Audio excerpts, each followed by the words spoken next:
మిమ్మల్ని చిన్నప్పుడు ఎవరు ఎత్తుకున్నారు? పైకి ఎత్తింది ఎవరు? అమ్మ, నాన్న. నాన్న. అమ్మ చంకన ఎత్తుకుంటుంది, నాన్న ఎక్కడ ఎత్తుకుంటాడు? నాన్న సంకన ఎత్తుకోడు, మెల్ల మీద ఎక్కించుకుంటాడు. నాన్న ఆశయం ఏంటో తెలుసా? భుజాల మీద ఎక్కించుకోవడానికి నువ్వు నాకంటే గొప్పడు అవ్వాలరా, ఎత్తి భుజాల మీద ఎక్కించుకున్నాడు చూసావా? అలాగా యేసయ్య ఏం చేశాడంటే ఆ బిడ్డల్ని పైకి ఎత్తాడంట. ఆయన నీ తలను పైకెత్తేవాడు. ఆయన ఎత్తాడనుకో పైకి, సర్వ ప్రపంచానికి కనబడతావు నువ్వు. మీ నాన్న నిన్ను పైకెత్తితే కొంతమందికి కనబడతావు. అసలు నాన్న కనుక నిన్ను పైకెత్తాడనుకో, దేశము యొక్క ఉన్నత స్థలాల మీద కంటే, మేడ మీదకి కాదు, మిద్ది మీదకి కాదు. మీ నాన్న ఇక్కడ వరకు ఎత్తగలడేమో. ఎవరండి పేతురు? గోచీలు పెట్టుకుని సముద్రంలో చేపలు పట్టుకునేవాడు.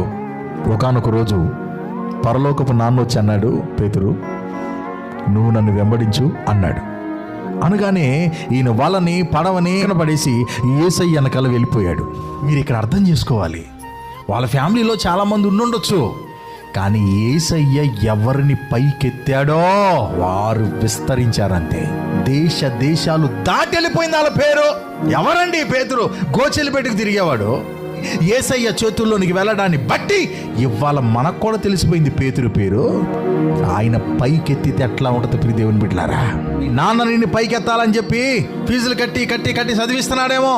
మంచి స్థితిలోకి వెళ్ళాలి, మంచి ఉద్యోగంలోకి వెళ్ళాలి, మా వాడు పైన ఉండాలి చెప్పి ఆలోచిస్తున్నాడేమో. కానీ ఒక మాట చెప్పని, మీ నాన్న కంటే కూడా నువ్వు అందనంత ఎత్తైన స్థితిలోనికి పైకెత్తగలిగినటువంటి దేవుడు మనం ఆరాధిస్తున్నటువంటి నజరేయుడైన యేసు. ఎవరండి యోసేపు? ఎవరు? అన్నల చేత అమ్మబడినటువంటి వాడు. నీతిగా బ్రతుకుతున్నా సరే చెరసాల్లో నింద వచ్చి మీద పడిన కారణాన్న చెరసాల్లో పెట్టబడినటువంటి వాడు.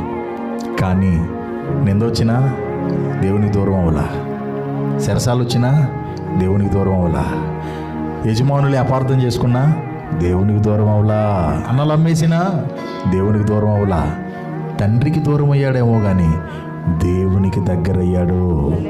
యజమానులు యోసేపు మీద పెట్టుకున్నటువంటి నమ్మకానికి దూరం అయిపోయాడేమో కానీ దేవునికి దగ్గరగానే ఉన్నాడు. కలలో కూడా ఊహించని చెరసాల నువ్వులోనికి యోసేపు వెళ్ళాడు, కానీ దేవునికి దగ్గరగానే ఉన్నాడు. నేను అదే చెప్తున్నాను ఈరోజు. నువ్వు గనక దేవునికి దగ్గరగా ఉన్నావా, ఆయన్ని నువ్వురికే వదిలిపెట్టాడు. ఇది మాటను మీ గుండెల్లో రాసుకోండి. ఈ గోత్రంలో అందరికంటే పైతలగా నువ్వే ఉంటావు.